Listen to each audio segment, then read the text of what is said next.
अत्यंत थरारक अनुभव लेकर आपके सामने प्रस्तुत हूँ। एक ऐसा आदमी जो आत्महत्या करने निकला था, जिसका पूरा का पूरा व्यापार खत्म हो चुका था, उस आदमी को साक्षात श्री दत्त गुरु ने इस स्तोत्र के माध्यम से कैसे बचाया और उसे आत्महत्या से लेकर उसके अच्छे दिनों तक कैसे उसका साथ दिया, ये सब चीजें मैं इस अभी अनुभव में आपको बताने वाला हूँ। तो अगर आप ये सुनना चाहते हो तो एंड तक हमारे साथ बने रहिए, वीडियो को एंड तक देखिए, चैनल को सब्सक्राइब कीजिए और हमारे साथ एंड तक बने रहिए। ये जो अनुभव है वो एक डॉक्टर गुरु भक्त का है। 1977 और 78 की ये घटना है।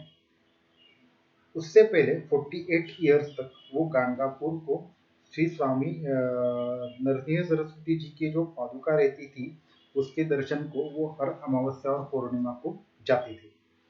उसके साथ ही वहाँ पे एक उनके गुरु थे श्री दीक्षित स्वामी जी, उनसे भी उनकी बहुत अच्छी पहचान थी। वो व्यवसाय से डॉक्टर थे और फिर भी शेयर्स का भी बिजनेस करते थे और उनका आर्थिक जो गणित था वो बहुत अच्छी तरह से चल रहा था। 6 महीने के बाद अचानक से एक बहुत बड़ा लॉस हो गया उनको। उनको जैसे ही लॉस हुआ कि बहुत सारे लोगों ने उनका पैसा वापस नहीं दिया, उनकी जो ज़मीन थी वो भी चली गई और ऐसे बहुत सारी अनहोनी घटनाएं उनके साथ होने लगी जिसकी उनको अपेक्षा नहीं थी। तो उसके बाद वो जब अगले पूर्णिमा को गाणगापुर चले गए तो वहाँ से दीक्षित स्वामी जी से उन्होंने मुलाकात की, अपने आर्थिक समस्या के बारे में बताया। उसके बाद उन्होंने बोला जब आप अगली पूर्णिमा को आओगे तो हमसे अच्छी तरह से मिल लीजिए, हम आपकी परेशानी के बारे में देखेंगे। तो उन्होंने अगले पूर्णिमा जब आई तो वो वापस आए, उनसे मिले। उनसे मिलने के बाद वो उनको लेकर मीन्स दीक्षित स्वामी उनको लेकर खुद गाणगापुर के मंदिर में गए। वहाँ पे श्री नरसिंह सरस्वती जी की निर्गुण पादुका स्थापन है, वहाँ पे चले गए। वहाँ पे उन्होंने उनको दत्त गुरु से प्रार्थना की, इनको इस संकट की घड़ी से निकालो। उनको एक श्रीफल या फिर नारळ दिया और उसके साथ में वहाँ पे एक लेप था वो दे दिया। मीन्स अगर आप कभी गाणगापुर गए होंगे तो निर्गुण पादुका जो रहती है उसके साथ में ही एक केशर चंदन का लेप भी आता है, तो वो दिया और उसका ताइट करके गले में पहनने के लिए बोला।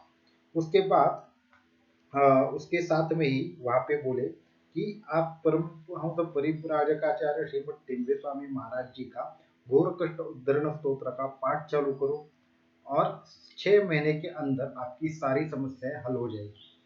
तो जब उन्होंने वो सुना तो उन्होंने वो क्या लिखते हैं कि जब मैंने उनका जो वो आवाज सुना तो मैं जैसे उनसे हर रोज बात करता था उस वैसा आवाज नहीं आ रहा था, कुछ अलग आवाज आ रहा था और कोई ऐसा संकेत मिल रहा था कि हाँ ये होगा। उनको उनके बोलने के बाद उनके मन में अचानक से विश्वास जग गया, हाँ ये होकर रहेगा ऐसा करके। तो उसके बाद उन्होंने पाठ करने को बोला और बोला कि आपकी आगे भी जो समस्या आने वाली है जो आपके हेल्थ के रिलेटेड है वो भी 6 महीने के बाद सॉल्व होगी, तो आपको 6 महीने तक आपको इसका वेट करना पड़ेगा। उसके बाद वो वहाँ से वापस आ गए। वापस आने के बाद जो उन्होंने श्रीफल दिया था या फिर नारळ दिया था उसके साथ में उन्होंने घोर कष्ट उद्धरण स्तोत्र की अखंड पाठ चालू कर दिए। एक के बाद एक दिन जा रहे थे, एक मंथ हुआ लेकिन उनको कोई भी ऐसा फर्क नहीं आ रहा था कि जिससे उस स्तोत्र का कुछ परिणाम दिख रहा हो। ऐसे 1 महीना गया, 2 महीना गया, उनकी परिस्थिति जो थी, जो उनकी इकोनॉमिकल कंडीशन थी वो और ही डाउन हो रही थी। बट ये उनके एग्जाम का टाइम था। जब भी कोई बड़ी शक्ति आपको कुछ बताती है तो उसके बाद आपकी बहुत ही भयंकर और कड़ी परीक्षा ली जाती है। उनकी भी इसी तरह से परीक्षा की घड़ी चल रही थी। उनका पेशेंस और मानसिक जो संतुलन है वो थोड़ा बिगड़ रहा था। अभी सब करते करते 4 महीने हो गए, फिर भी कुछ भी उसका फायदा होता हुआ उनको नहीं दिख रहा था। उनको लगा कि अभी कुछ नहीं होने वाला। एक दिन शाम को वो मुंबई से ठाणे को लोकल से जा रहे थे। बहुत सोच रहे थे, उनमें काफ़ी मन में घालमेल चल रही थी। उसके बाद वहाँ पे उनकी थोड़ी सी मनस्थिति और खराब हो गई और उन्होंने सोचा अभी आत्महत्या ये एक ही पर्याय है, अभी मैं यहाँ से कूद कर जान दे दूंगा, ऐसा उन्होंने सोचा। और उसके बाद वो ऐसा सोच रहे थे, वो करते वक्त उन्होंने उन्होंने क्या किया, एक्चुअली वो ट्रेन से कूद गए। जैसे ही वो ट्रेन से कूद गए, सामने वहां पे एक ग्रिल थी जो जिसका टुकड़ा नीचे जमीन में फंसा हुआ था, वो उस पर गिरने वाले थे। पर जैसे ही वो वहां तक पहुंचे, वहां पे कोई ऐसी ऐसा एक चमत्कार हुआ कि उनको किसी ने पकड़ के वापस से प्लेटफॉर्म पे लाके पटक दिया। जैसे ही वो वहां पे नीचे बैठ गए, वो वहां पे कैसे है उनको पता नहीं चला। और सामने देखा तो एक भगवा वस्त्रधारी विभूति साक्षात उनके खड़ी थी। उन्होंने उनके कान के नीचे एक जोर से बजाई और उनको बोला, मैंने तुमको 6 मंथ का टाइम दिया था, अभी तो 4 ही मंथ हुए हैं, तो आपको अभी बहुत लंबा जीना है, तो आपको आत्महत्या नहीं करनी है। और फिर वो बेहोश हो गए। तो फिर जैसे ही डॉक्टर बेहोश हो गए, वो सन्यासी अदृश्य हो गया। और उनको जब नींद आई तो सुबह के 9 बजे थे और वो प्लेटफॉर्म पे ही एक कोने में पड़े हुए थे। तो उनको रात की घटना याद आई। उसके बाद वो घर वापस आए, घर वालों को ये अनुभव बताया। और उसके बाद अचानक से सबको टेंशन हो रहा था कि अरे ये क्या हुआ, ये आत्महत्या करेंगे, ऐसा करेंगे, वैसा करेंगे। बट उन्होंने बोला कि नहीं, अभी मैं ऐसा कुछ नहीं करूंगा, मेरे माइंड में कल ख्याल आ रहे थे, बट अभी सब ठीक है। तो आज से सब परिवार मिलकर घोर कष्ट उद्धरण का पाठ करते हैं। ऐसा करके उन्होंने अगले 2 महीने तक लगातार 3 बार घोर कष्ट उद्धरण के 21 21 21 3 टाइम पाठ करना चालू कर दिया। तो जैसे 6 मंथ का टाइम खत्म होने को आया, तो वैसे ही उसके 15 दिन पहले बहुत सारे लोगों ने उनका पैसा वापस दिया। उनको एक बड़ी ऑर्डर मिल गई। वहाँ पे कोई पब्लिकेशन था, उनको बुक छापना था, तो उसकी पूरी की पूरी शेयर्स की जो जिम्मेदारी थी वो डॉक्टर को मिल गई। और उसके बाद उनका टाइम बदलना शुरू हो गया। जितने भी लोगों ने उनको फंसाया था, वो सब के सब लोगों ने पैसा वापस करा दिया। और उन्होंने बोला कोई ऐसी अदृश्य शक्ति थी जिसने हमें इस पर विवश कर दिया कि हम आपके पैसे वापस कर दें। तो ये सब तो खुद भगवान दत्तात्रेय की कृपा थी, जो घोर कष्ट उद्धरण स्तोत्र से उनको मिल गई। और उस टाइम से उनके फैमिली में हर शुक्रवार, शनिवार, रविवार को वो 21 21 21 का पारायण करते हैं।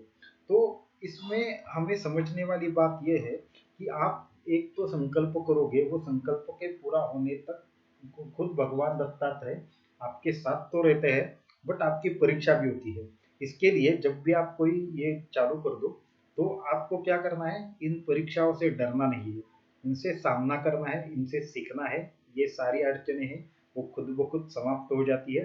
तो भगवान दत्तात्रेय और परमहंस परिव्राजकाचार्य श्रीमद टेम्बे स्वामी महाराज जी के चरणों को नमन करते हुए मैं आपसे अनुरोध करता हूँ कि अगर आप भी किसी समस्या में हो, चाहे किसी भी लेवल की समस्या हो, तो घोर कष्ट उद्धरण स्तोत्र का पाठ कीजिए और समस्या से मुक्ति पाइए।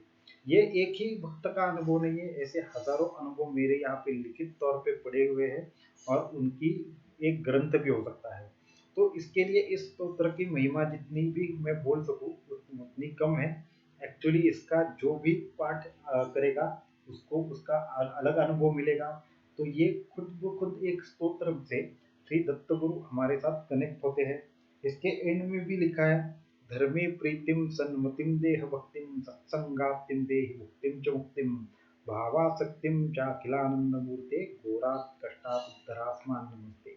श्लोक पंचक में तद्दु, ये 5 श्लोक जो है लोक मंगल वर्धन, वो आपका मंगल करने के लिए है। प्रपठेन नियतो भक्त्या, जो नियमित रूप से इसका पाठ करेगा, स श्री दत्त प्रियो भवेत्, तो खुद दत्त गुरु को बहुत प्यारा हो जाएगा।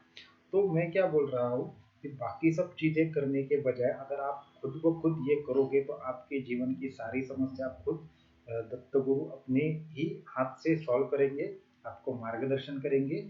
जिसका कोई नहीं होता उसका भगवान होता है। तो एक बार इनकी शरण में जाकर देखो और इसका अनुभव लेकर देखो। तो हमारा वीडियो कैसा लगा वो बताइए, आपकी समस्या हो तो वो भी पूछिए। और हमारे चैनल को सब्सक्राइब कीजिए और वीडियो को ज़्यादा से ज़्यादा शेयर कीजिए।